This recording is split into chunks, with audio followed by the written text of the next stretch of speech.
आप सभी लोगों का कठपुतली की दुनिया में स्वागत है, स्वागत। जी हाँ, आज आप लोगों को एक अलग ही दुनिया में ले जाएंगे जहाँ हम लोगों को हंसाते हैं, रुलाते हैं और नई नई बातें सिखाते हैं। तो चलिए आज हम आपको ले चलते हैं जीवन के आधार पे।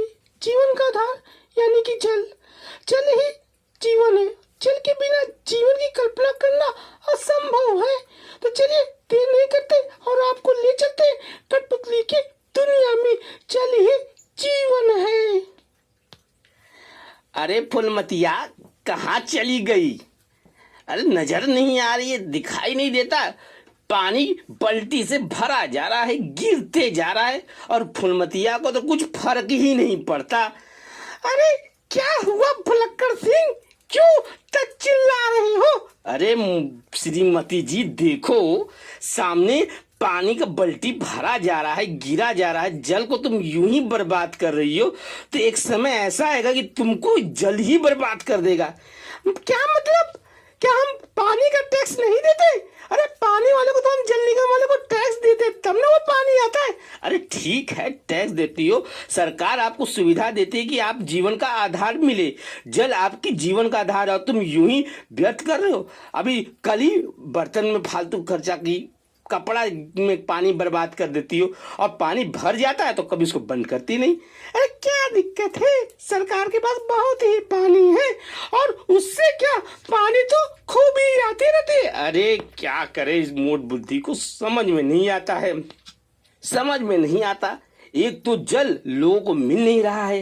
राजस्थान जैसे शहरों में दूर दूर जहां पानी की कमी है और लोग पीने के लिए कहां कहां जाते हैं, और तुम ऐसे ही पानी गिराते रहे तो वो दिन दूर नहीं, अगला विश्व युद्ध पानी के लिए होगा। क्योंकि जिस तरीके से पानी जमीन स्तर से घटता जा रहा है और पानी की जो क्वालिटी वो कम होती जा रही है और नदियां तो प्रदूषित तो हो ही रही है जो पीने लायक भी नहीं है, और उसके बाद भी तुम पानी को समेटने के तनी से तो चिंता तक नहीं है। सारी दुनिया का ठेका मैं ही रखा हूँ क्या? क्या मेरे जल बचाने से क्या जल बच जाएगा? अरे औरों को तो समझना चाहिए मैं कितना बचाऊंगा। अरे ठीक है, पहल तो करनी चाहिए।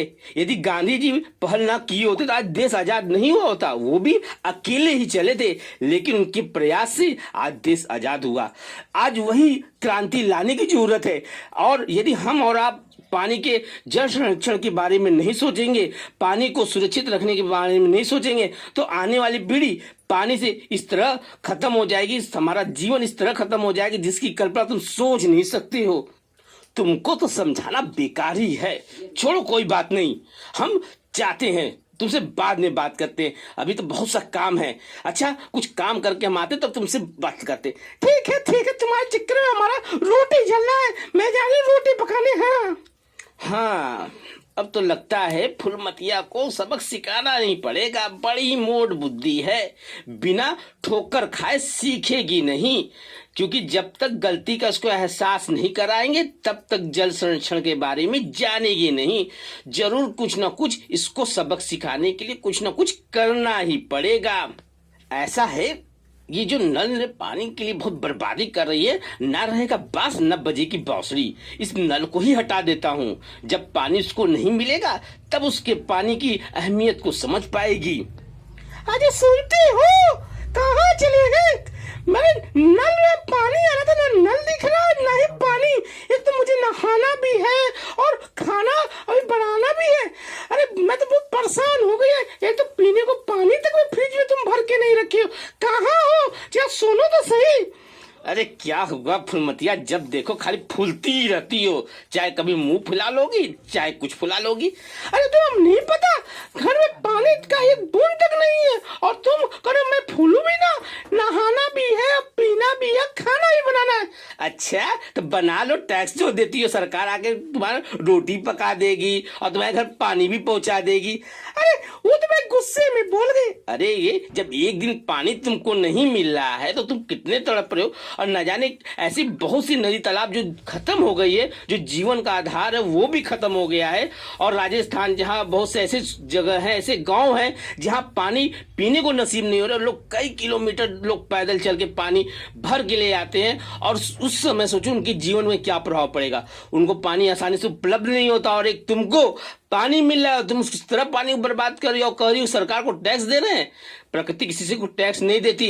प्रकृति ने आपको जो चीज दिया है, वो उपहार दिया है, वरदान दिया है, उसका संरक्षण करो, उसपे ध्यान दो, क्योंकि तुम उसको ध्यान दोगे तो प्रकृति तुम्हारे पर ध्यान देगी। क्योंकि आने वाली पीढ़ी का आधार ही जल है, और जल को तुम यूं ही बर्बाद करते रहोगे तो वो दिन दूर नहीं होगा कि जल के अभाव में पूरा संसार, क्या आने वाली पूरी पीढ़ी ही समाप्त हो जाएगी। अभी भी समय है, समझ जाओ, जल का संरक्षण करो, जल को बचाओ, ताकि प्रकृति के दिए हुए वरदान को तुम अभिशाप में बदलने ना दो। हाँ, ये तो बात तुम सही कही हो। अब मेरे समझ में आया, क्योंकि जल ही जीवन है, क्योंकि जिसलिए जीने के लिए वायु सांस लेना जरूरी है, उसी तरह शरीर को चलाने के लिए जल के लिए जरूरी है। क्योंकि गाड़ी पेट्रोल के बिना नहीं चलता और शरीर जल के बिना नहीं चलता। तुम्हारी बात हमारे समझ में आ गई है। हाँ, तुम तो अब समझ में आया तुम क्या कहना चाहते। तो चलिए आज और हम आप लोग मिलकर आज ये संकल्प लेते हैं कि हम जल को बचाएंगे, और जल को इस तरह बचाएंगे कि हमारे आने वाली पीढ़ी को एक उपहार देंगे, ताकि वो जीवन भर जल का सदुपयोग करे, जल का संरक्षण करे। और इसको मैं अपने गीतों के माध्यम से तुम्हें सुनाता हूँ। हाँ, बिल्कुल सुनाइए। आज मेरा मन बहुत खुश हो गया। मैंने जल के जीवन को समझ लिया है, और हम लोग साथ साथ गुनगुनाएंगे, ठीक है? हाँ बिल्कुल बिल्कुल, क्यों नहीं गुनगुनाएंगे भाई, आज तो तुम्हारी बुद्धि खुली है। चलो हम लोग मिलके इस गीत को गाते हैं।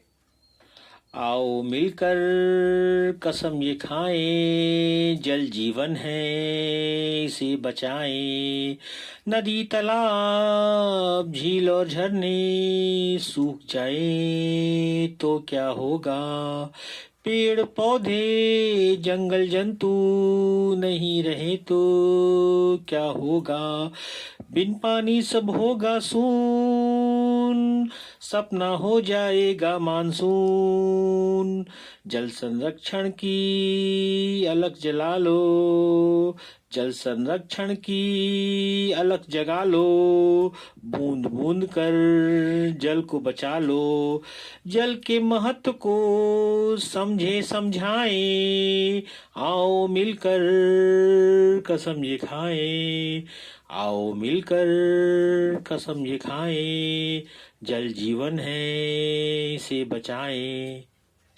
क्या बात है, क्या तुम तो वास्तव में जल के सही महत्व को समझा दिए हो। हाँ हाँ बिल्कुल, वास्तव में हम और आप मिलकर जल को बचाएंगे, जल का संरक्षण करेंगे, तभी तो हमारी प्रकृति और भी सुंदर भी होगी। क्योंकि किसी जल के बिना ना तो जीवन बचेगा और ना जीवन के बिना ये संसार होगा। तो हम देर नहीं करते और हम आप लोग मिलकर कसम खाते हैं और लोगों को जागरूक करते हैं कि लोग जागें और जल के संरक्षण के विषय में सोचे, क्योंकि जल ही जीवन का आधार है। यही आशा करते कि मेरी ये बात आप तक पहुंचेगी और आपके द्वारा जन जन तक पहुंचेगी, और वो दिन दूर नहीं होगा कि मिट गई दूरी, बढ़ गया ज्ञान, विश्व बना एक कुटुंब समान। धन्यवाद धन्यवाद।